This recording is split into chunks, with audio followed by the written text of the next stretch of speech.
Like we're live. I think we're working.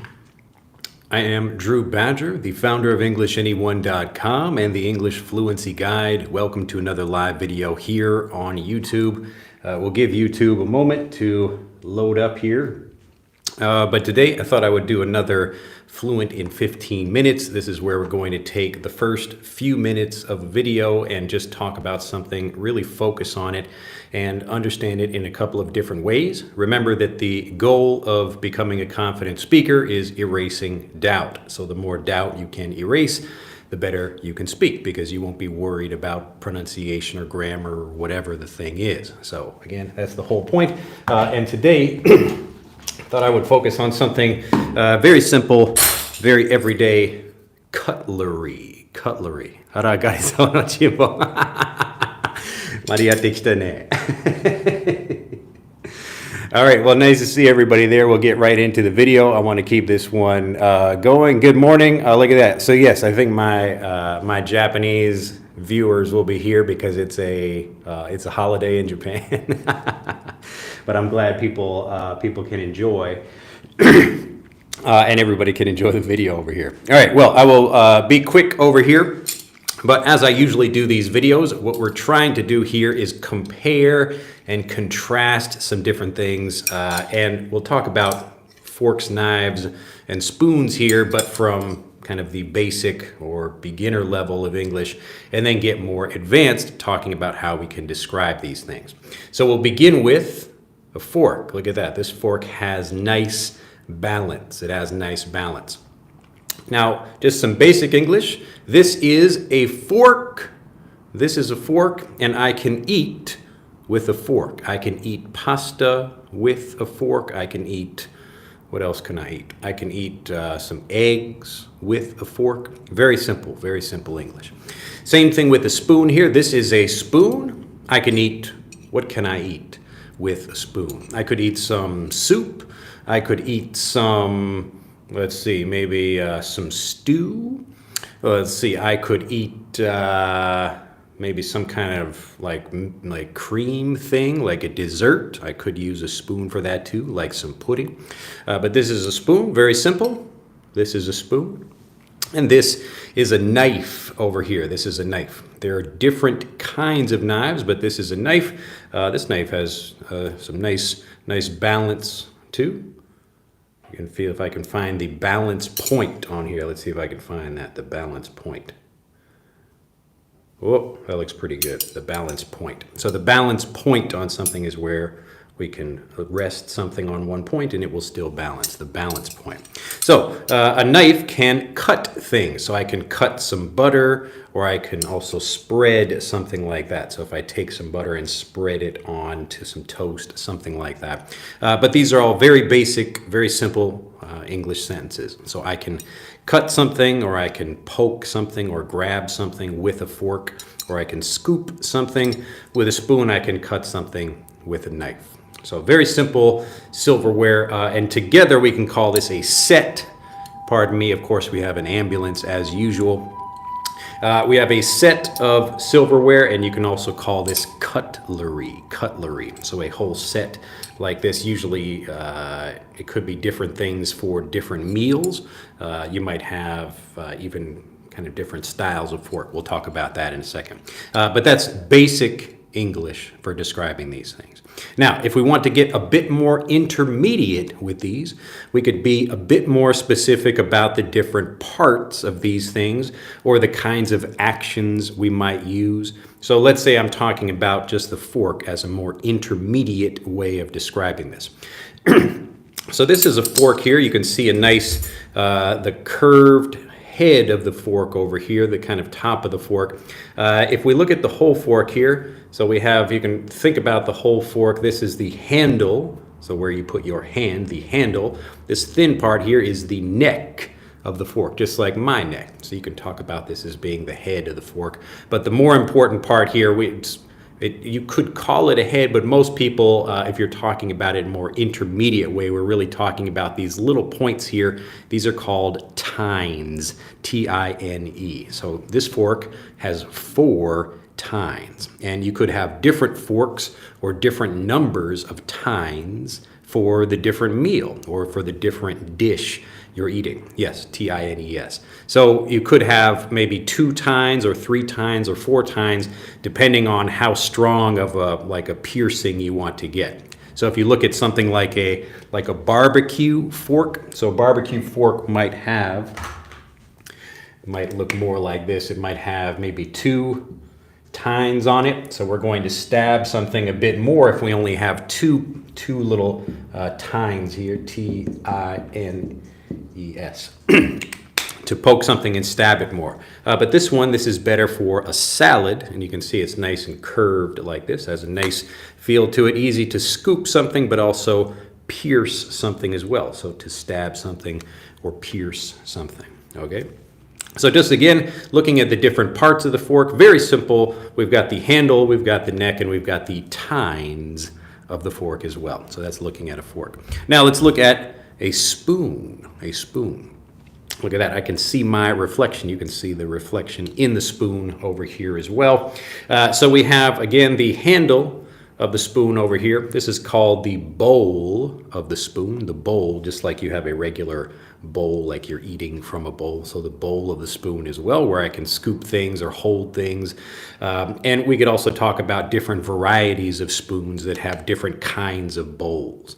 So this is a regular dinner spoon where I could eat a number of things. Yes, B-O-W-L. So it kind of looks like a very small bowl, but this is the thing that's holding some kind of soup or something like that. So obviously, if we compare this with a fork, it's harder to scoop up something like, a soup with a fork, because the soup will just fall through these little slots here, or the little spaces in between the tines, okay? So if I'm scooping something up with a spoon, and then this is going to be, one kind of spoon, but we might have lots of different kinds, or even something very big, like a ladle. So that would be maybe something more for scooping, like a large thing like this with a big bowl at the bottom. If we're making soup, something like that, a ladle. So different kind of thing, but again, same basic idea. We can also have the edge of the spoon or the point. So some spoons actually have a bit more of a point. This one is a bit more rounded at the edge. So this is a set. This is all coming from one set, I believe. So typically these things are made like similarly. They kind of look similar. These actually might not be from the same set, but we're going to say they are, all right? And then the last thing we'll look at here, again, is the knife. Now, this is a pretty simple knife over here. This is a knife you might use more for spreading some butter, maybe cutting something very lightly, but you can see it doesn't really have very sharp teeth on the edge of it. So this edge over here, this is, this part here on the knife, this is called the blade of the knife. So we have the edge where we're cutting something. So this is going to be the sharper edge over here. And then this edge, this is called the spine of the knife. Just like I have a spine running up and down the middle of my back. Yes. So the blade, and then we have the handle of the knife over here. Some of them have a bolster, which is like, it's kind of like a little part here to make it, maybe we want to protect your hand or something like that, kind of like the hilt of a sword. But in this case, this is a pretty simple knife. We don't really need to worry so much about hurting anybody or stabbing anybody. We have the tip of the blade over here as well. And this one, again, it's more blunt. So this word blunt versus sharp.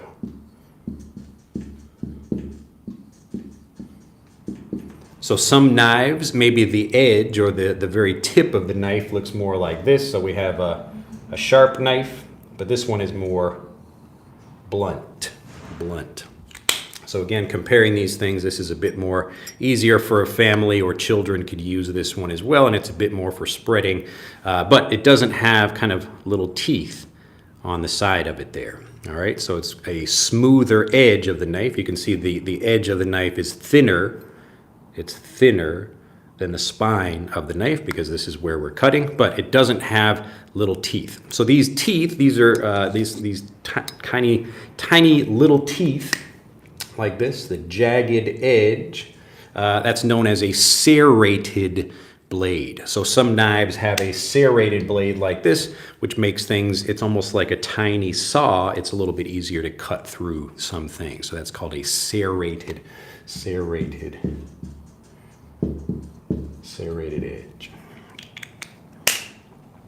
So make sure, let me make sure the comments are coming over here.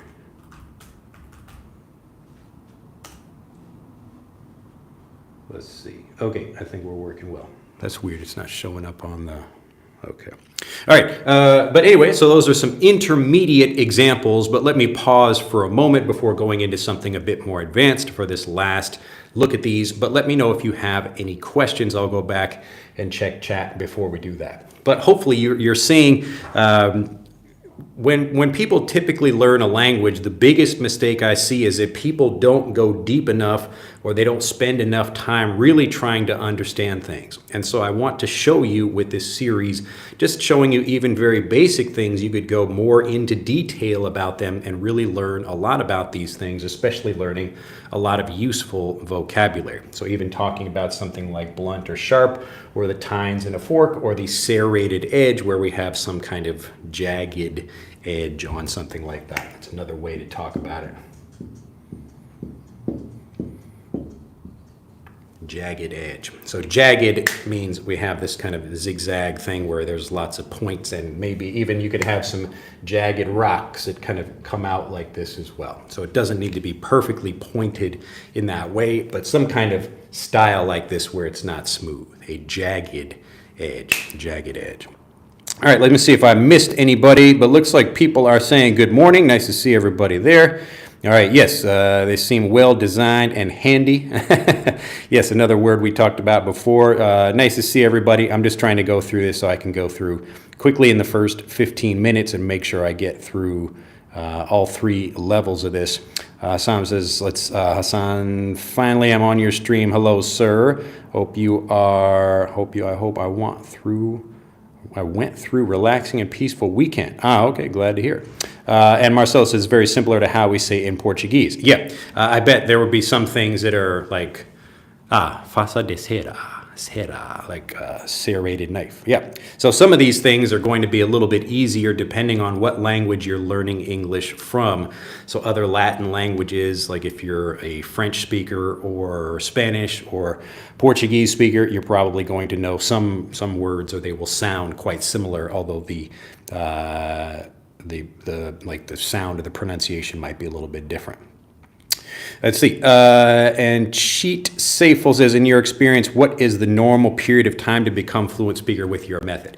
Well, as I'm demonstrating in this video, the point of developing fluency is really the process of eliminating doubt. So how quickly you can do this, it just depends on how quickly you can eliminate doubt for specific things. So we don't really become fluent in the entire language all at once.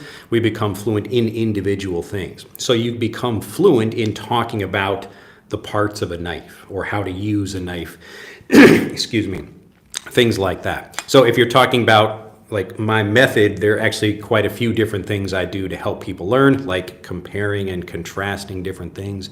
That's one of the things I do to help people learn. But the faster you can eliminate any doubt you have or any uncertainty or worries about using the language, that's how quickly you're getting fluent. So you actually get fluent first, and then you start speaking, rather than learning something a little bit and trying to practice speaking by repeating those things, but then not really having better conversations. So hopefully that makes sense. But the goal is basically to understand the language as quickly as possible by eliminating doubt. Mr. Mizigyao, the stream have a flash lag. I don't know. I'm not seeing that on my end, but let me know if anybody else. Cam, nice to see you there. And Georgina from the Philippines, Puma Hi, and Tom again with the English and the Japanese there, and Sweet Merone from Japan. Yes, as I thought, more Japanese people, or at least people in Japan who maybe have some like holiday today, will be on the stream. Hassan again says, how can I use English in my major mechanical engineering, although we are studying in French? Well, you should just get examples of mechanical engineering, videos or lessons in English from YouTube or just online. So if you're having to learn it in French, then, keep learning it in French if you have to do that for school. But then for maybe your personal time, you can spend more time in English learning things. Let's see. Is it correct sentence? Can I say to a waiter in a restaurant, can I have another set of cutlery? Yes, you could say that. Very good. So could I have another set of cutlery, or could I have a new set of cutlery? You could say that as well. So could I have a new knife, or, could I have a clean knife or something like that? You can say that as well. Hello from ESA, this is Catherine, Tom again, Jose from Florida, and Alejandro. Look at that. Yes, the beardy look. Yes, I'll probably shave it. I need to take my knife and shave it off. I don't know. It's getting a little bit itchy. I don't know. I'll probably shave it off soon. I get a little bit lazy sometimes. I let it grow out, but then it gets itchy, and then I need to take a nice straight blade and then shave it off. All right, let's get a little bit more advanced now. Now, once we get beyond knowing what the pieces of things are, so we've got a knife and a spoon and a fork, we can get a bit more detailed or a bit more advanced with how we talk about things or how we use things, like describing the actions we might do. So I talked a bit about like spreading something with a knife. So we can cut with a knife, we can stab, we can slice with a knife as well, depending on the kind of action you're talking about. Let's see, and I could even hold, talking about the different grip that I have. So the grip that I have, this is how I'm holding the knife. I could hold the knife like this, or even like this. Like, if I'm gonna stab somebody, I might do this as an overhand grip, and this is an underhand grip. So if I'm gonna hold it like this and stab someone like up that way, or try to poke something, or I could even cut very quickly, I could slash like that with the knife. So there's a lot of different things, interesting things I could do. And you'll notice these are also words I could use for something larger, like a larger blade, like a dagger, or a larger knife, or even a sword. So these are similar things. Like here, this is just a nice small one-handed thing with a knife, but I don't talk really about swinging the knife. A swing is more where we're talking about two hands and holding something like that to swing a knife, just like I would swing a baseball bat the same way. So there's the regular swing, like swinging at a park. Yes, I could also chop something. So typically a smaller knife like this, I might have a larger knife. If I'm maybe like a butcher knife is a kind of big knife like that. This kind of knife is also called a cleaver. So a butcher knife or a cleaver, where we're really going to take something and chop. But, I could take something like this and do a chopping thing if I'm going to chop my finger off or chop some vegetables or something like that. So very easy things we could all talk about with a simple knife. So again, the reason I'm giving you these examples and showing you how these things work is just to remind you that you become more fluent as you become more confident about talking about something. As you erase more doubt, as you're able to talk more about it, you feel more confident, say, oh, I can pick up a knife and talk about a knife for 20 minutes if I needed to. If you can do that, you are fluent in talking about a knife. Okay. Now, if we want to get even more detailed, we could talk about maybe, or advanced, I should say, like talking about, you can see here the edge of the blade here.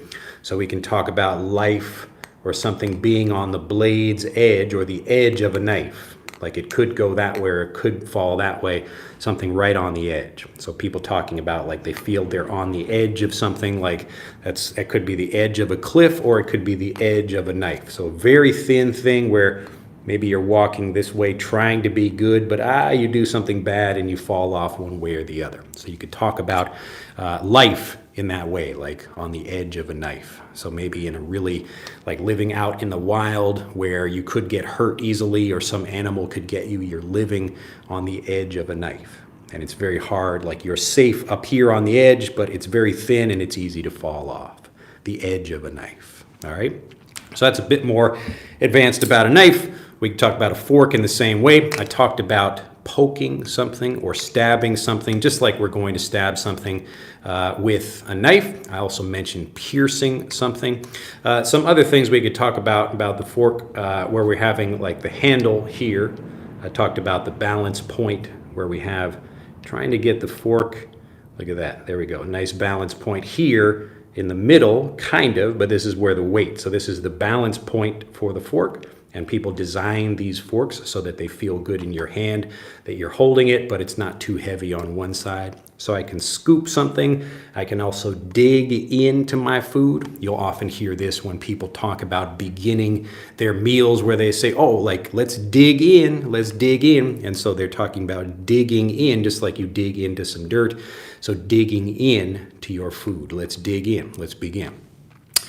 So you could fork something, like if you're talking about like stabbing something with a fork, but be careful with your pronunciation if you say fuck something.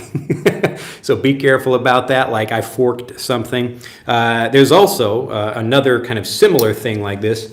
So I showed this one with two tines over here, but there's also in music a tuning fork. So it looks very similar, has usually like almost looks like a magnet down like that. So you hit the tuning fork and it makes a sound like ding, ding. This one, you can't really hear anything, like it's not going to make a vibration like a tuning fork. It's not that kind of design, but this is a different kind of fork and it has two tines on it. Okay, so a little bit more interesting, a bit more advanced with a fork. And last one, talking about a spoon as well. Now, the interesting thing about a spoon is you can see your reflection in it. I guess you can see your reflection in any of these things. But with a spoon, it reverses your reflection. So look at that. Like if I turn that's like looking at the camera right there, but if I turn it, it's going to reverse the reflection. Isn't that interesting? So where the bowl of the spoon is curved over here, so the inside versus the outside, it turns my reflection upside down or right side up, depending on which way you're looking at it. So here again, we have the bowl of the spoon, and I guess you could call this like the neck of the spoon, and then this is the handle of the spoon as well, as we talked about before. So some people, they might even take some spoons and play, like music like this. They can put them together and bang them together. That's called playing spoons. It's kind of like an American country, way of playing music. Usually it's done with two spoons, not a spoon and a fork, but I only brought one of each. So one of each of these for this set. All right, let me go back and check chat, make sure people are still following. If you have any questions about this or anything else we've talked about, yes, so axis 014 is also correct. In physics, we talk about this as concave and convex. So this side, when we're going in, this is the concave. You can think about it like an actual cave you go into. If I draw a little dark cave over here. So it's this dark area in some rock, like a cave. So a cave goes in like that. There's some going in one way. So this side is the concave, and this side is the convex part, concave and convex. Very good. Yes. So you can see some lovely curves on the spoon here. The handle is curved here. We have a convex curve on the outside, a concave curve on the inside, and then the handle curves back a little bit. So there's nice balance between kind of going this way and leaning that way as well, and good balance. The balance point on the spoon is here. So typically we're carrying something a little bit heavier when we actually use the spoon and we scoop something up with the spoon. All right. All right, pretty good. Look at that. So we went about 15 minutes, a little bit over with questions, but hopefully people get the idea. So I can spend an hour talking about just some pieces of, some pieces of cutlery. I could talk about the materials they're made with, like these are stainless steel. So we also have, I could talk about people having fancy silverware or fancy silver. Often families will have sets of silver, so all of the pieces of silverware, you might have 10 different sets for a dinner party or something like that, and then that silverware gets passed down through the generations. So some people will keep those sets of nice silver and give them to the next generation in the family, something like that, to have some nice silverware for dinner parties or something. All right. Well, let's see. All right. So lots of questions. Yes, if people do have questions, now is the time. But hopefully you get the point. Like if I say, what is this? And people would usually know, okay, this is a knife, or I can say, what does a knife do? A knife can cut something, but you can tell how advanced and how fluent someone is by how they can really take something, even something simple like this, and know how to discuss it for a while. Okay? All right. Let's see. Masha says, I would like a lesson and vocabulary how to visit a doctor. We actually have that in Fluent for Life. So we talk about that. There's a couple different lesson sets about visiting a doctor and talking about colds and sicknesses and things like that. But if you'd like to learn more, that's what we do in Fluent for Life. Click on the link in the description below this video. Access again, inflection point is also in the middle. So an inflection point is typically where something might go one way and then change to a different direction, something like that. Like if a stock price is moving up and then starts going down, this would be the inflection point where maybe it's changing direction in some way. Yes, so we got fork and spoon. And Tom is also recommending you get Frederick. Thank you, Tom, as always. Yes, so you can click on the link in the description to get that as well. So that will teach you lots of vocabulary, but also pronunciation, grammar, lots of different things. But it'll help you understand it like a native so you remember it and use it in your conversations fluently. Let's see, Hassan says, is it correct to say if someone tonight, you're going to be the designated chef for our VIP guest? Yes, so if someone is a designated chef or you are designating someone to be the chef for a particular evening or event, then sir, you can certainly say that. Can we say prongs instead of tines? Yep, you can say prongs. Like we would typically say for forks, depending on the size of them. So a tine is usually like a smaller kind of thing. Like if we have like a pitchfork. So a pitchfork, if I'm a farmer, like a larger kind of thing, then that might be a prong, or that might be, something more like a thicker point on the end of it. So if you think more like nicer, smaller forks for eating, then this is going to be more tines. But yes, you could call those prongs as well. So a prong is really any kind of point or sharp thing where we would have kind of an edge on something. Like you could have that on a gate or some other thing where we have some pointy edges sticking out like that.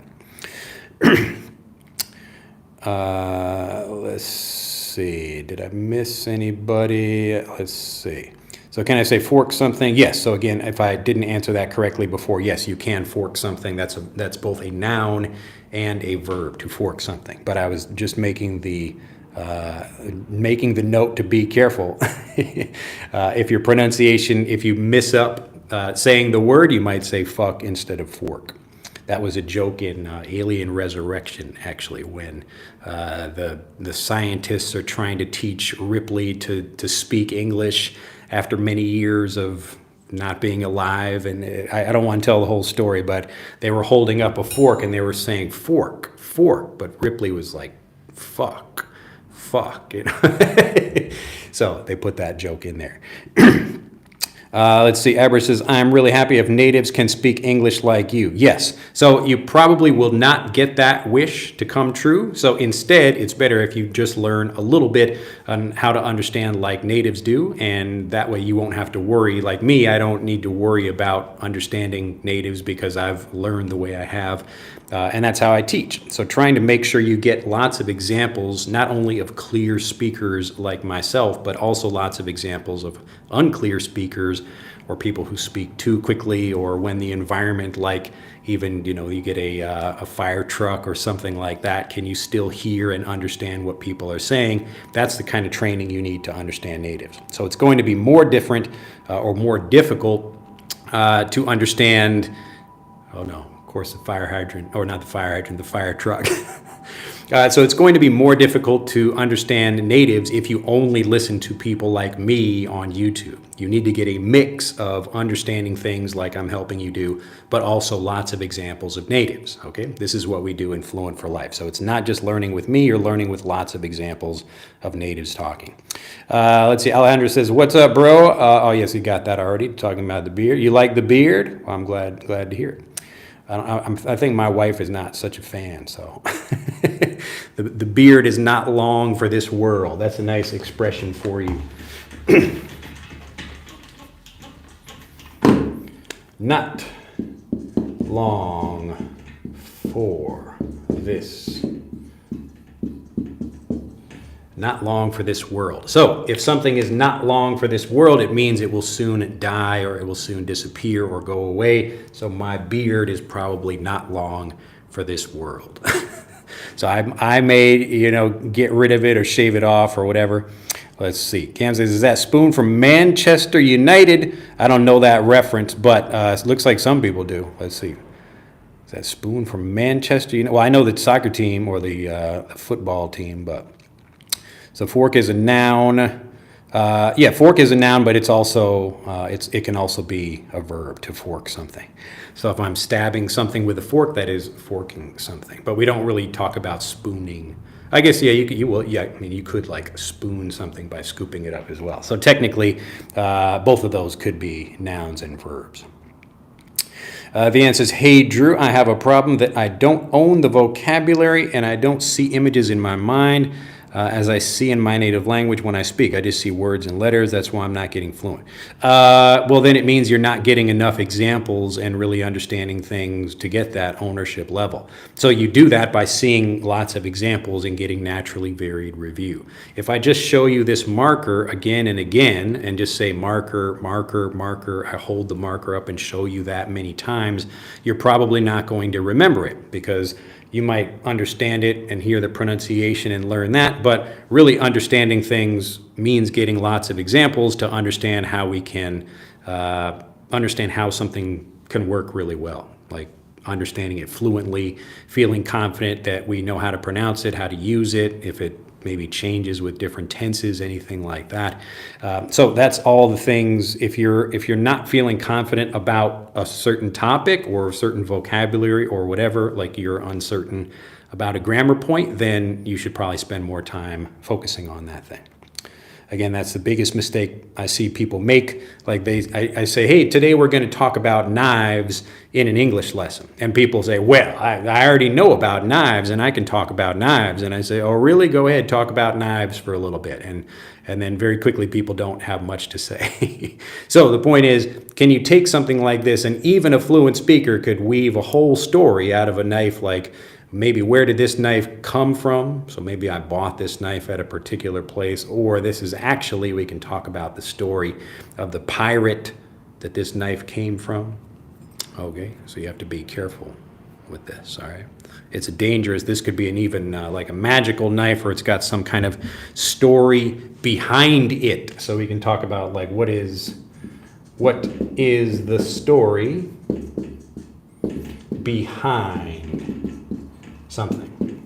So what is the story behind this knife? So I say this is a very special knife, but then I stop talking about it. People will say, well, wait a minute, I want to know the story. What's the story? What's the story behind this knife? What's the story behind it? What's the backstory?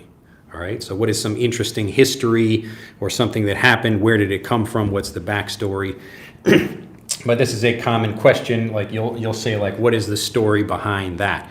And you can use this for anything. Like if you see me with a really big cut on my face, you could say, Drew, what happened? So what happened to your face? That's perfectly fine. But you might also say, oh no, what's the story behind this cut? So what's the reason for it?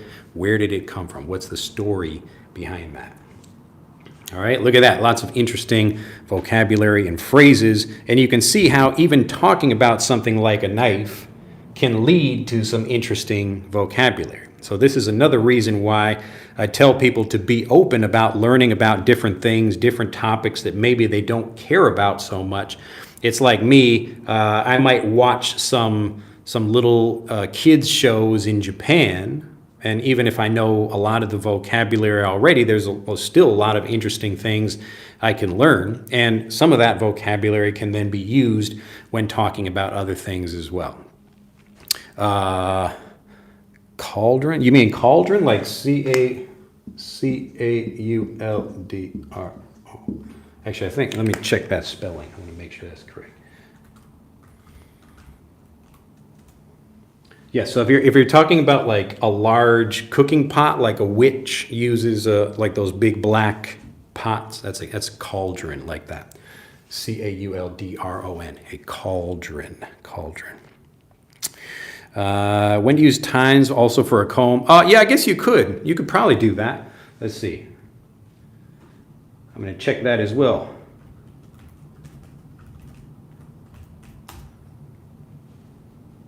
Yeah, I suppose you could talk about that for any kind of tool, but if you have a question like that, check Google and just see if there's like an image or a picture or an explanation that probably somebody would be using that. You can probably find some search result where people are talking about that. Typically on a comb though, like we refer to these things, like lots of those little things, we call those teeth, like regular teeth like this. So if you have a lot of them, so and this is kind of a tricky thing, like these could be teeth in the same way because it looks like a comb. The only difference is just the number of these things. But for a comb, we have a lot of them together. It kind of looks like the teeth in your mouth. So we talk about the teeth on a comb. And you could talk about how fine they are, like a fine-toothed comb. A fine-toothed comb is able to scrape maybe tiny things out. Like I could pull little, I don't know, bugs out of my hair or something like that with a fine-toothed comb. So yes, it's kind of technically tines, but I think more people would refer to those as teeth, and it's kind of just naturally how we've come to call those things. Is it correct to talk about a handle of a knife? Yes. So all of these things, like a fork, a knife, and a spoon, all have a handle on them. So it's the part where I put my hand, the handle. Just like I'm handling something, I have a handle on a fork, knife, and spoon. So cauldron. Okay, yes, you guys are getting it. Let's see, did I miss something? I wonder, did I skip anybody from like a while ago? Let's see. All right, I'm just going back and seeing if I skipped anybody. Academy Book Club says, I know you speak Japanese. How can I say spoon in Japanese? It's the same thing. So like if I write it, so spoon is taken from outside of Japan. So in this case, you would have it like, so this is how you would write spoon in Japanese. There's no kanji for it. Actually, there probably is a kanji for it, but most people would write like spoon like that, spoon. But it's like su-poo, like that, spoon. Spoon. So anything that's like a foreign loan word like that. So most people are using chopsticks for things, even for. I mean, you could I think the kind of ladle, the denge from China, like for having ramen, like that kind of ramen looking spoon that looks like that. I'm gonna do my best to draw that well. This is like a ramen kind of bowl spoon. I don't know if that's probably from China as well. But a regular spoon like this kind of spoon here. So that would be written in the script for non-natives or non-native words. So there are 3 different written scripts in Japanese. Actually 4 if you include English. So it's like the spoken language is pretty easy to learn, but the written language is more difficult because you have so many more characters. But this is one of the phonetic character sets called katakana for foreign loan words. Like if I'm writing this in hiragana, it would be like spoon, and then put like a nobasa like that, spoon. And my writing in Japanese is pretty bad, just like my writing in English is not not so good either. But you could write it in hiragana for usually little kids are learning hiragana first and then katakana. And if there is a character for that, I'm sure there is a kanji for that, but very few people would know what that is. Most people would just say spoon like that. All right, let's see if I missed anybody else. Let's see. I think I got that. And let's see. Let's see. Masha says, hello. In my dentist office, I didn't know. I just learned the name of the last teeth. Wisdom teeth. Yes, it's W-I-S-D-O-M. Wisdom teeth. So these are the back teeth. Your wisdom teeth, the ones in the back. And sometimes those are pulled when kids are young. So I had my wisdom teeth pulled when I was getting my teeth coming in, my wisdom teeth. Let's see. Anybody else? I think we got everybody. Look at that. All right. And Voss says you were looking like Rick Grimes. What was the name of his son? I forget. I haven't seen that show in a while. What's the name of that? What's the name of his son? What was the name of Rick Grimes' son in that show? Carl, right? Carl.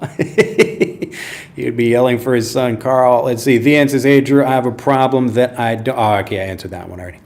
There are specific names for forks with 4, 2, and or 4, 3, and 2 tines. Yeah, it depends on what you're eating, I think, because there could be like a fork with, like 3 tines could be a dessert fork, or it could be a salad fork, or something like that. It could be just depending on the particular food you're eating. So there could be more than one like 3-tined fork, but it depends on what you're eating. So you could have, I don't know, like an oyster fork or something. It just depends on the kind of food you're eating. But I'm sure if you Googled that, you would find a lot of interesting answers or examples about that. Let's see. Juan Carlos says, I'm not getting the hang of the lesson. Did you start from the beginning, or are you just meeting us now, Juan Carlos? I recommend you go back when we're finished and listen to the whole thing. Let's see. Dipankar says, your teaching technique is very good. Once I couldn't speak a single word of English, but after watching your video, now I can speak English fluently. Glad to hear it. Look at that. Laura Me says, hi, I can't pronounce the knife correctly. You mean the word knife? Knife. Did I say it correctly? Let's see. I'm not getting the hang of the lesson. Yes, you're saying that, but like in this case, to get the hang of something typically means, so your English is correct, but the usage is incorrect in the sense that like getting the hang of something is usually about a skill. So let's say I have a knife and I'm trying to learn how to balance a knife, and I have this in my hand, and I'm like, oh, I can't do it properly. I'm not getting the hang of this. So that's like a skill or an action I'm trying to do. I'm not getting the hang of it. But as I keep doing it, trying to find the balance, well, I'm getting the hang of it. So now I'm getting the hang of it, or I got the hang of it now. So I got the hang of it. I know how to do something, and I'm feeling confident about a particular skill. But if you're not understanding something, that's a little bit different. You could just say, like, I'm not understanding a lesson, or I don't understand some particular vocabulary or something. But now that's a little bit different than getting the hang of something, which refers to a skill or action. Okay? Hopefully that makes sense. So if you're just talking about like, I don't understand some particular part of a lesson or whatever I'm saying, in that case you would say, I don't know, like, I don't understand, or I don't know, like, please explain it more or something, or you could let me know a specific thing you don't understand. How can we know the difference between pathway and pathway, says Osiris? Well, they're basically the same thing. I mean, it's a way. Try to think about. Let me give you 2 tips about vocabulary here.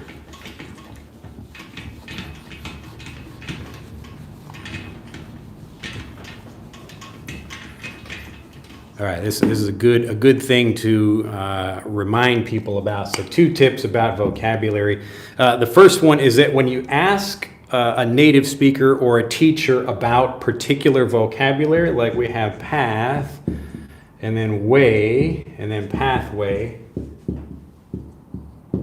If you say, what is the difference between these things, or why do we have these different words? The first thing to remember is that if you think about like specific words will go with specific situations. So as an example, if someone asks me, what does the word trunk mean? I would say, well, it depends on the situation. So trunk could mean like the nose of an elephant. So if I draw an elephant over here like that, so this nose of the elephant, that's called the trunk of an elephant. The trunk is also the kind of body part of something. Here's a tree. So this part over here, this is the trunk of a tree. I could also have a like a traveling box like that. This is also known as a trunk. So if you're talking about what does a word mean, remember that vocabulary is always connected with a particular situation or a particular thing. So when you ask about like, what do these words mean? Most people are going to be thinking, okay, like, let me try to think of a specific situation where we use path, but not, pathway, something like that. But that's the first thing to remember. So when you're asking people about vocabulary, try to think about a situation for that particular vocabulary, okay? Because the second thing about this is that sometimes a word could be used one way, but it could not be used in another, okay? So often like the word path or way or pathway, like I can talk about like a direction I'm moving, but there might not be a physical path or some like particular like line on the ground, or even like a particular way I'm going somewhere. So as an example, if we're trying to compare these, just like we look at, here's a very simple Venn diagram where we look at a word like here's the word path and here's the word way, and there's sometimes when they could both mean the same thing and sometimes when they might mean something different and you couldn't use them in some way. Or some, like, I just used the word way in there, but that would be like a different usage again of like path to do something. So if I say like, if I'm like looking this way, if I'm talking about like which way am I looking right now, like I'm looking in which direction. So it's not talking about a path specifically, I'm just talking about a direction. So in that example, path and way would be two different meanings. Okay, so you wouldn't use them. I wouldn't say like which path, because a path is typically like a line, or even if it's not a physical drawn line, it's usually like a good way to get from one place to another. So what's this like the shortest path between 2 points? So the shortest path between 2 points is a straight line. So even if I don't know or can't see a particular path there, that's the same idea of moving from one direction to another. So you could also talk about what's the shortest way between, or the shortest way to get from one point to the other. And in that case, path and way have the same meaning. Okay, so I'm trying to give you a bit more of a detailed explanation about this, but it's really proving these 2 points. So when we learn something, the vocabulary goes with a particular situation. So if you just ask a person, what does a word mean? They're going to ask you, well, mean for what situation, or when, or where might we use that? And then the second thing is that connected to this, like we might have some vocabulary that means one thing in one situation and means something different in another situation. Okay, so they're connected, but I'm trying to explain them as two different things. Let me know if that makes sense though. So when people ask me, what's the difference between this word or that word, or what does this one word mean? I would say, well, it depends. Okay, so like vocabulary and meaning, I've given this example many times, but it's like kind of two hands or two sticks or something that hold each other up that make something meaningful to you. So you can't just have the word by itself, because a word by itself doesn't mean anything. It's a word connected with something in a situation, like the word dark, or if I just make up some new sound like gleh. So gleh, like it could mean something. Maybe I'm talking about a real word or something you just don't know yet, but it doesn't mean anything to you because it's not connected to like how we how we would use something in the real world. So when you're learning vocabulary, try not to think about the vocabulary by itself. It's always the vocabulary with some situation. And then the second part of this is that even if you might have one meaning for one situation, just like this trunk example, there could be the word trunk for the elephant trunk, or this trunk kind of chest, or this trunk like the body, like the trunk of your body is like your torso. If I have a person like this, here are the arms. So this part here, just like the trunk of a tree, you have the trunk of a person. Okay, so these are your arms and legs up here, but the middle part, your body that's holding it together, just like a tree trunk like that, that's holding the arms of the tree, the limbs of the tree. So it's not like your belly, it's the whole thing. So the belly is just down here, but I'm talking about the whole thing. That's all your trunk right there. Okay. If you're ever unsure about particular vocabulary like that, I would you can ask a teacher like you're asking me right now, or you could ask Google. But the point is to get many examples and really understand as much as you can about a particular thing. And so we're looking at these examples like, when would I say path? When would I say way? When would I say pathway? It depends on the situation. And I don't want to do a whole lesson on the differences in these, but I'm trying to educate you here. Like, you might want to take each of these words, do a Google image search for them, and see what you get, and see how those differences might be. Like, here's one way where we could use path, and here's one way where we might use something else. So I'm always thinking, like, how can I give you an example of something that they're different? Like what way am I looking right now? Like, I'm looking this way, but that has nothing to do with the path. I'm not following some direction from one place to another. Okay, so sometimes a path and a way could mean two different things, and sometimes they mean the same thing. Okay.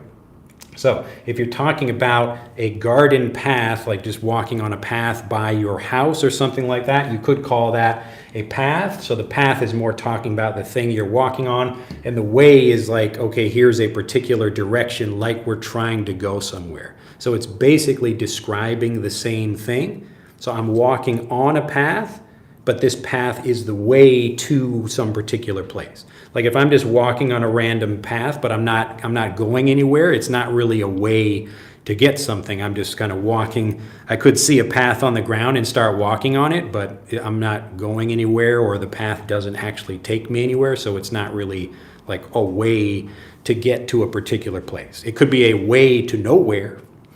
You could think about it like that, like a path to nowhere. And pathway and path are typically the same thing. Okay, so that was a long explanation about this, but it's really important. This is the same thing for me learning Japanese. If I just hear a word and I think, okay, what does that mean? What I really should be asking is, what does that mean in the context where I heard the word? So I'm trying to connect the word with the situation. You always want to begin with the situation, because the situation is the ultimate thing where you'll be using the vocabulary. So if I'm looking at a list of words in a textbook, that doesn't really teach me, it doesn't give me confidence about how to use something in a real situation, because I haven't seen natives use it in a real situation. Okay? So if I read a list of words like path and way and pathway, it's less helpful, and I feel less confident than if I see natives talk about like that's the way to the post office. Okay, or like, this is the path to the post office. So I see, like they're describing, it's basically the same thing, but it's a slightly different nuance. One is talking about the kind of thing you're walking on, or this like way of getting someplace, but the other is, it's more talking about the direction or the destination. That's the way about something. So we could also talk about like the path to do something, like the path to becoming a good English speaker, all right? Like the path to, learning metallurgy or whatever, like any kind of thing that you might be learning, there's a path to doing that thing. There's also a way to do that thing. So in that sense, like, we're talking about the same thing. But do you get the subtle difference that sometimes is used there, where the path is like the kind of thing that you're on, and it could be a physical thing or a figurative thing, so not like an actual thing like a garden path, like rocks on the ground, but sometimes they could be different. All right, so always be looking for that. If you just hear a random word, it's much better to get a bunch of examples to feel more confident. Like, ask ChatGPT. A good question is like, when is the word path different from the word way? Or when can I use path and way together or they mean the same thing, but when do they not mean the same thing? And then ChatGPT is very good about giving you a bunch of examples, just like I'm doing right now, but ChatGPT is there whenever you need it. But that's a good way to get those examples. But remember, the bigger, deeper point, and I'm talking about this in my book as well because it's such an important point, is we begin with the situation because the vocabulary is actually attached to the situation for this meaning, just like this example here. So the first time a child hears the word trunk, it's usually this example here. So a child hears the word trunk and they connect that with the situation, like they go to the zoo with their parents and the child says, "Ooh, look at that, like that's an elephant." Like an elephant is over here and the mom or the dad or somebody says, "Ooh, look at the long trunk." And the child gets a very clear look at that. It's got a long nose, it's a long trunk, and they will make that connection. This word means this. That's what they know, okay? Now, the next time the child hears like, "Oh, look at that trunk over there," and like it's a trunk for putting your clothes in for taking a trip. And now the child is like, "Wait a minute, I thought trunk meant the nose of an elephant." And now they're learning that actually this sound, the sound trunk, it can also mean something else. Or they also might learn about the trunk of a tree or the trunk of their body. And in all these examples, you're not beginning with just like a word by itself. It's always a word connected with a situation. So this is a situation. It's a thing by itself. Like this is the trunk, the nose of an elephant, or the trunk, the box over here, or the trunk, the base or kind of main area of a tree, and the branches come off that, just like your body has kind of branches that come off in the same way. All right, does that make sense? So when you're learning vocabulary, the point is not to try to take a bunch of words like this and try to memorize the meanings of them. It's to try to connect the words with different things, and sometimes those words will mean like different or even related things. Okay, but the point is, the more examples you get, the more you will feel confident about what words mean, and you will understand how sometimes they are connected and sometimes they are not. All right, that was kind of a long, a long explanation, but let's see. Okay. And Marceliana is back. Nice to see it. Is it correct to say I scooped in my fork in the spaghetti bowl, then I twisted it? Yes, you can talk about scooping. So a scoop, like you could scoop with a knife, you could scoop with a spoon, you could scoop with a fork. All those actions are correct. So I could scoop with this marker as well. Okay, I could scoop with my hand. It's just a motion like digging where you're trying to carry something like that. It's just easiest to usually scoop something with a, like with a spoon if it's a liquid like a soup or water or something like that. But yes, if you're eating pasta, you can talk about scooping the spaghetti and then twisting it with your fork like that. So some people, like in Japan, people often use a fork and a spoon with their pasta, so they will scoop the pasta, put it on the spoon like that, and twist it around like that, and then eat the pasta. Look at that. Isn't it amazing how we can get all this interesting vocabulary just from looking at a fork, a knife, and a spoon? Pretty simple. All right, let's see. Making sure Juan Carlos got it. I'm not quite sure I understand you. Could you dig into that a little bit more? Actually, I'm just practicing what I've learned, not... let's see here. I'm just practicing what I've learned, not hope you to explain. Okay, have learned, okay. Let's see. Okay, Chris says, Drew explains, please, how to use the word typically. Drew explains, please, how to use the word. Which word are you talking about? Bias says, you got a great beard. Glad to hear it. All right, yes, click that like button. Chat Drew is better and more updated. That's true, yes. Chat D-R-E-W, Chat Drew. I need a better name for that. It doesn't have a good ring to it like Chat GPT does. So trunk is also the boot of a car. Yes, so that's yet another example in American English. The back, if we have a not so good picture of a car over here, where you can open up the trunk to put your luggage and things. That's also another example of a trunk. So theoretically, in children learning the language, they could actually hear all of these different examples of the word trunk first. So a child might hear, like maybe they don't see an elephant or something. I don't know. Usually kids see an example of an elephant on TV or a little doll or a toy or something like that. But they might also hear the trunk of the car. So this is in British English called the boot of the car, the trunk of the car. So again, another good example of how one word might mean different things. It just depends on the situation. Miami says, I'd love to ask you why you are getting wild with the beard. Thank you, are great. Why am I getting wild with the beard? I just got kind of lazy, I think. I didn't feel like shaving. So right now I've been a little bit busy. I'm writing a book. I'm moving into a new house. It's basically in the same building where we are currently. But I've been kind of busy, and I don't really feel like shaving. So I kind of clean myself up a little bit so I don't look, I don't know, like really homeless or whatever. But I'll probably shave it off pretty soon. It does get a little bit itchy. Let's see. Olga says, hi, Drew. Do people in the States use such expressions as the dog's breakfast or dog's dinner to describe a situation or a thing that is messy, disorganized, or poorly done? I've never heard that, but maybe some people do. I don't know, the dog's breakfast. That sounds like a British English expression, but I don't know. I've never heard that. Osiris says, got it. Thanks. Shout out to Brazil. There you go, 10 p.m. there. All right, I'm all ears. And a trunk of meat. A trunk of meat. We don't really say a trunk of, I mean, I guess you could talk about like the trunk, like the trunk of an animal's body. But I've never gone to a butcher and asked for like a trunk of meat. That would be like the whole body section like that.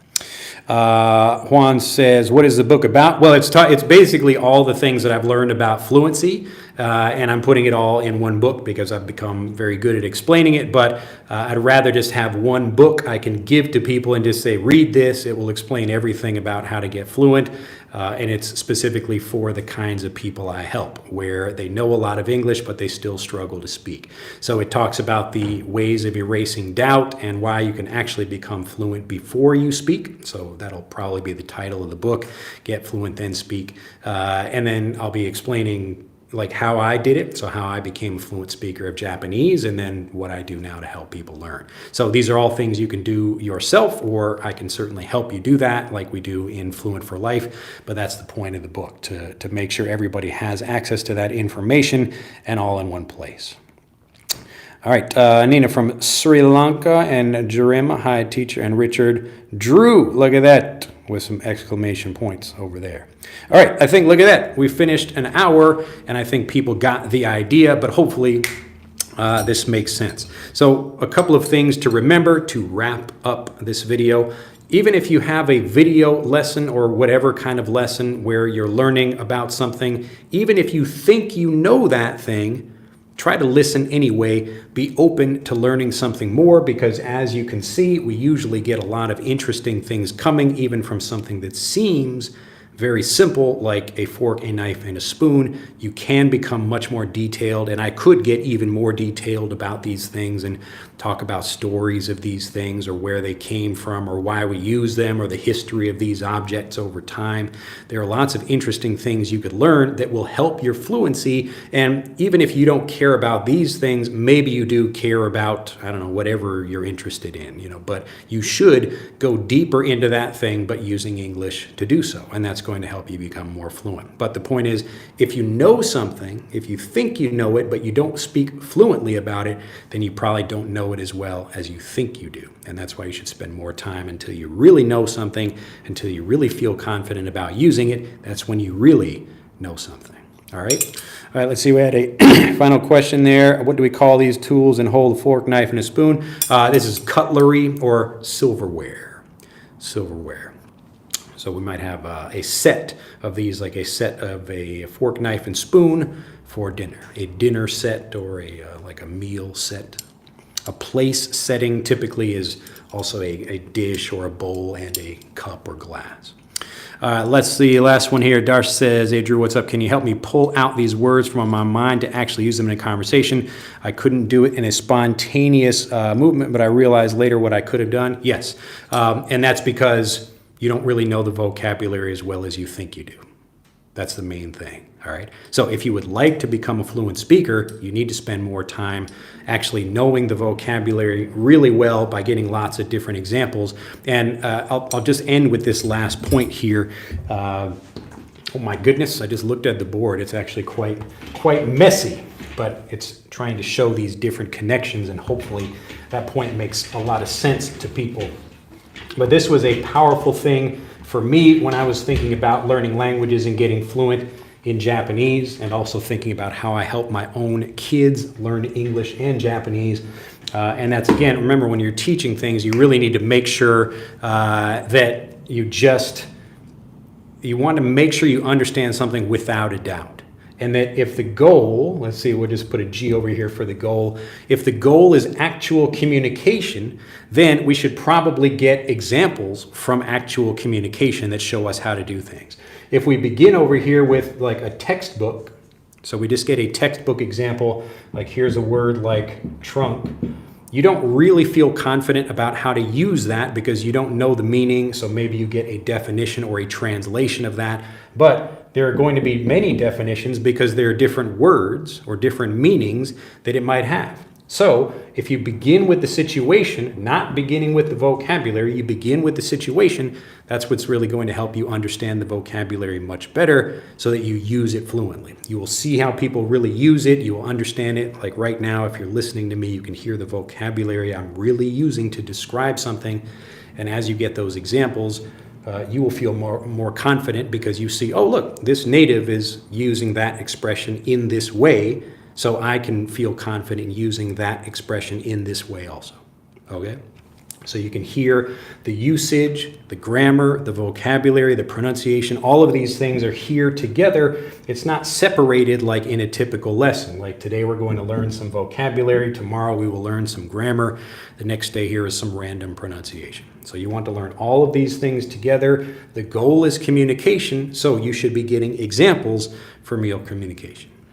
Okay, hopefully that makes sense. All right, that will be it for today's lesson. So that was Fluent in 15. We're just trying to do, again, take some very simple things and show you with examples and contrasting and comparing, like how they might be used simply or more advanced. But again, you can take more time, and as you understand something better, as you eliminate the doubt, the fluency will naturally develop. Does anyone feel more fluent in this subject at least? Let me know. Click like a like button, or just put your hand up. Let me know, did this lesson make you feel more confident and fluent, even talking about this particular topic? Yes? Let me know. Yes? Okay. Making sure. Because let me know if I'm wasting my time. I can go read a book or something like that.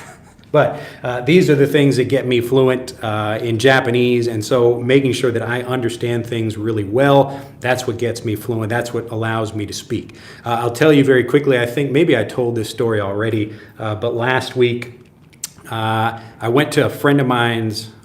He has an English school that's also, he has a cafe, kind of, or used to have a cafe. But I went there and just, like, I didn't know it was open, but I saw some cars in front, so I go in, and they're actually having a party, and they invite me in, but then I end up giving a self-introduction in Japanese in front of about 20 people, so I had not prepared for anything. I just, started giving a talk or whatever about things in Japanese, and I had no problem doing that at all, okay? So I want you to be in that same situation where, like that, you can just start using English. You don't feel nervous about any situation. I could go anywhere in Japan and start speaking. I might not be perfect, but I have plenty of confidence about how I speak. And if I maybe lose a particular word or can't think of something, I can easily switch to something else the same way I do that in English. All right. So if you'd like to do that, enjoy the videos, click on these like buttons, and do share them with other people. It also tells me what videos you are most interested in learning with. But if you like this series and you'd like me to make more, let me know. My channel is an interesting one because I never seem to be able to make any kind of series like I'll make one, it'll be popular, and then people will never watch others again.